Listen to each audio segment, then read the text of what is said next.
Hello, Majestic Queen. How are you? I hope you're having a beautiful evening because, as always, I think you deserve it. We are the nurturers of life. So, when it's time to sit down and to enjoy good information, it's our time to relax. Do you have your cup of tea with you? No, I will not be bringing you the tea. But do you have a cup of tea, a glass of wine, or any other beverage that you would like to enjoy as you listen to me during this podcast? Now, I have looked and I found what I'm looking for. I was looking for a special topic to bring to you tonight. So, as I was reading a particular article by Isabella Chase, she created this article and published it on January the 16th, 2024. And she asked the question, how do we tell if someone is deeply in love with us? Now, that is not the title of her article. But this is what she means when she delves into this article and she suggests ways of understanding whether or not someone is deeply in love with us. Now, we all, as females, can benefit from this information. Now, what I want you to understand in anything that we do, we are all so very blessed. Also, although you see African American pictures everywhere in my studio, just know I do not discriminate. You are all welcome here. This information that I'm going to bring to you can benefit all women. So let's look into the article created by Isabella Chase. This is the title. If someone is deeply in love, they'll always display these 11 behaviors. So look at this. I am at number 1. What she says is, they listen carefully. Have you ever been in a relationship with someone and you actually felt like they didn't hear what you were saying? Because there is a two-way communication in any relationship. But when you are in a relationship with a significant partner, you would want to know that this partner will be supportive of you. And by being supportive, this partner would listen to the things that you want to say. Always, as females, we should also be willing to listen. So once again, it's a two-way communication. Is this person just hearing you like there's noise in the room? Or is this person actively listening to you? As human beings, we all encounter daily barriers and obstacles that we must pass through. And this can sometimes frustrate us. So our partner, the one we chose to be in a relationship with, is the person we want to vent to. With that being said, we should always choose a partner who is willing to listen to us. Now, what I didn't say is that I am not going to read her article verbatim. What I am going to do is look at the 11 talking points And then I'm going to bring my perspective based on my experience and based on my wisdom as an older female to this platform. So let's look at number 2. They make sacrifices. I think that's a big one. In any relationship, that we want to entitle our most significant relationship with a partner, we want to know that this person will share with us. Is it all about that individual? Is it 80% about that individual and 20% about you? Now, how fair is that? We want a partner. I know they say 50-50, but that's unrealistic. You know, if I could give 40 and the person gets 60, or I get 60 and the person receives 40, I think that's a close number to understand my partner and my level of sacrifice for the relationship. And also an understanding of how this person is willing to sacrifice for me. Number 3, they show genuine concern for your well-being. That's key. When you're living in a household with someone, or you may be living in separate households, you want to know that that person will be there if you need that person to be there. You also want to be there for the person when that person needs you to be there. Once again, it's a two-way street. It's a give and it's a take, and it's a take and it's a give. I think this is what makes our relationship more productive. This person needs to care about me. I need to care about that person. And when you take these words into consideration, don't you want the same? Isn't that something that we all, as human beings, look forward to in life when we're thinking about who we want to spend our life with?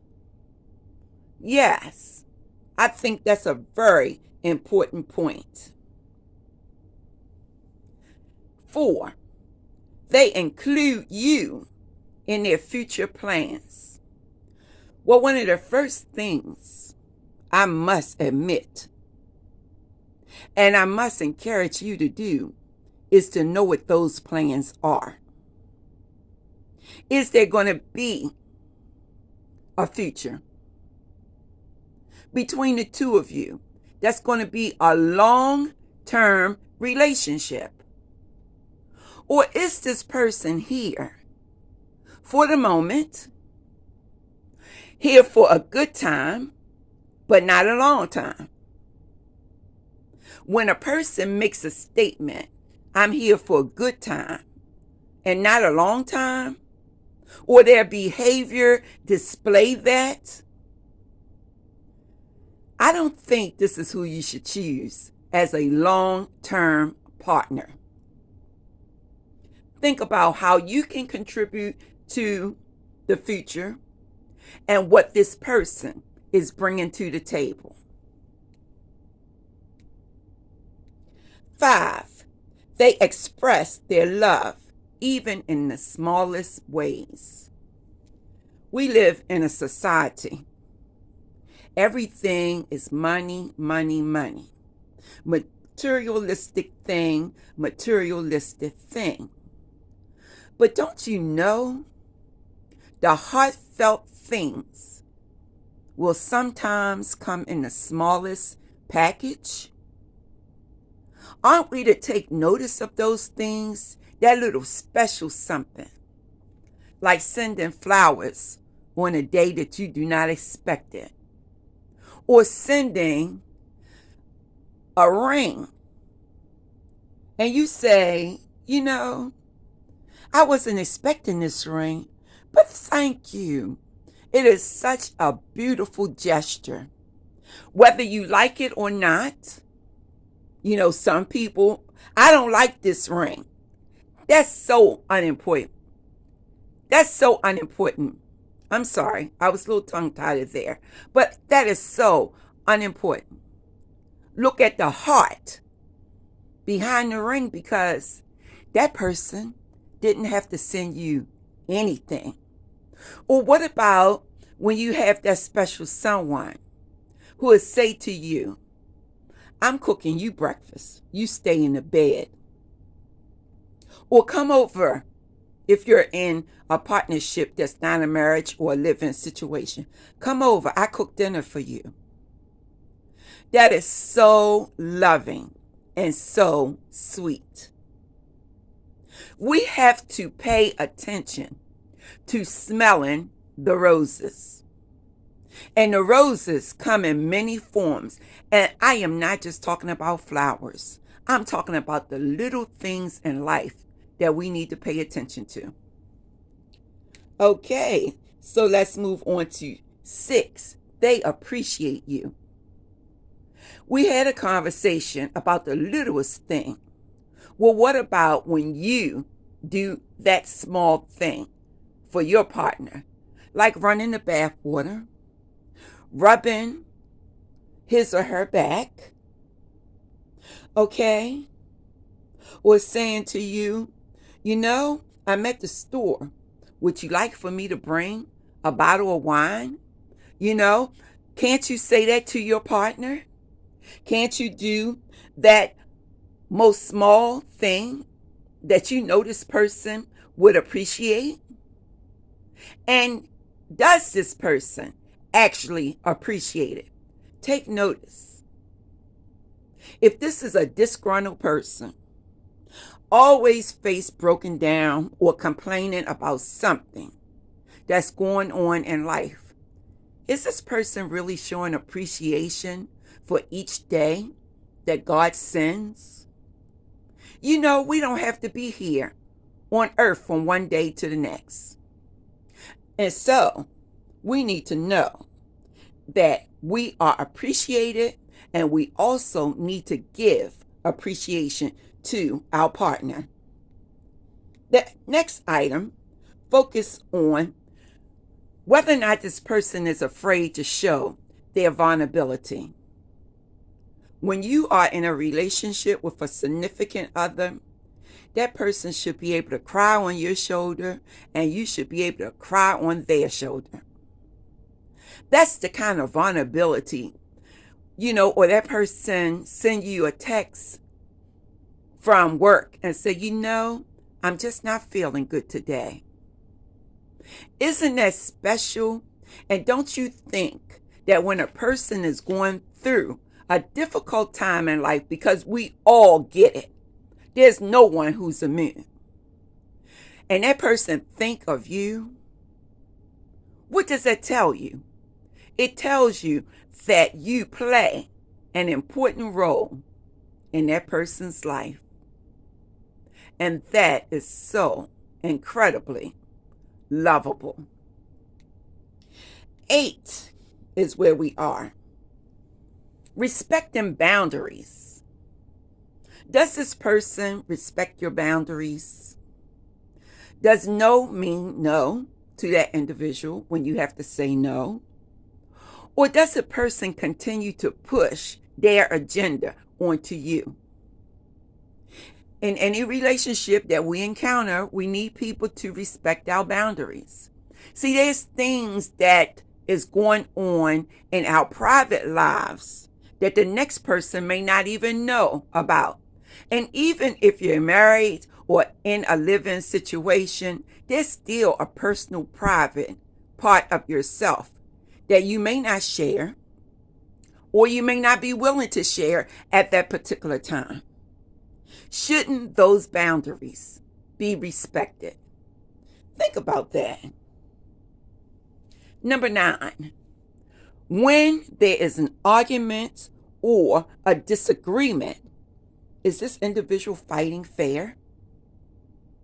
Or is this person using your vulnerabilities or your weaknesses against you? Is the person threatening you by going out and talking to his or her friends about you and the relationship? Is the person threatening you by going out on dates with other people because you're not willing to do what they want you to do? Is that a fair fight? Is that true love? You need to really think about this just as well as I need to think about this as I embark upon a personal relationship. We need to know that the person always, even in times of turmoil and arguments and disagreements, have our back. You need to know that this person is your ride or die in every situation, no matter what, because guess what? You also need to be this individual's ride or die in every situation. That's what love is. Person did something wrong and you know it's wrong. You say, you know what? You're wrong, but I love you. I am here beside you each and every day, no matter what happens. I'm not worried about what people say. We are friends. We are lovers. You are my significant person. I see you as my family, right or wrong. So that's what we are looking for in a relationship. Well, number 10 says, I didn't read this article. I just saw the title and said, this is going to be interesting. Well, guess what? From my experience, number 10 is very important. This person needs to be your biggest cheerleader. Even if the person feels as though what you are doing will not have significance in the world, it's significant to you. And how do we know what the future will bring? We don't. So this person needs to say, oh yeah, you got that. That's going to be, my favorite line is thebomb.com. See, that's what we need. We need that motivation. We need that empowerment because life is difficult. And I need my person to say, you know what, baby? You're going to do that thing. That's going to be all right. Like my Majestic Queen project. I have like 5 followers. But I'm hoping and praying that I get more as time go on. See, I need that cheerleader to say, don't be discouraged. Go into your little private studio and work that thing out. And that's exactly what I'm going to do. Okay, because my baby said, go ahead, girl, work that thing out. And the final point, they make you feel loved. Oh, yes. That's what you need to feel all the time. You need to look over and say, well, the rest of the world wasn't by my side, but my partner is by my side, and I feel so loved, and I see this world as beautiful. I feel so encouraged because I look and I know that my partner is going to do something to bring a smile to my face, and that's going to motivate me to keep going. Well, everybody, I've had a lovely time. Yes, I've had a lovely time bringing you this information. What I didn't do is tell you that I am a therapist. And as a therapist in mental health and substance abuse, We bring words of encouragement to each other to motivate and to keep it going. Because, like I said, life is difficult. Now, I want to end with one question for you. When's the last time you thought about or felt like you had an excited time in your life? So I want you to describe the last time when you felt really excited about something in your relationship. And can you please put it in the comments? And can you like and subscribe to my channel so that I can keep the content coming? I need motivation too, everybody. Please motivate me. I would like to see Majestic Queen Podcast grow so that we can help each other as females to make it on this journey. Be blessed, and remember, we are so blessed. But there's one more thing, and then I'm going to let you go. I want you to, I don't know if you can see it, but live, laugh, and love. That's the most important thing that we need to do no matter what life brings us. Live, laugh, and love. Have a good evening. Until we speak again, be blessed.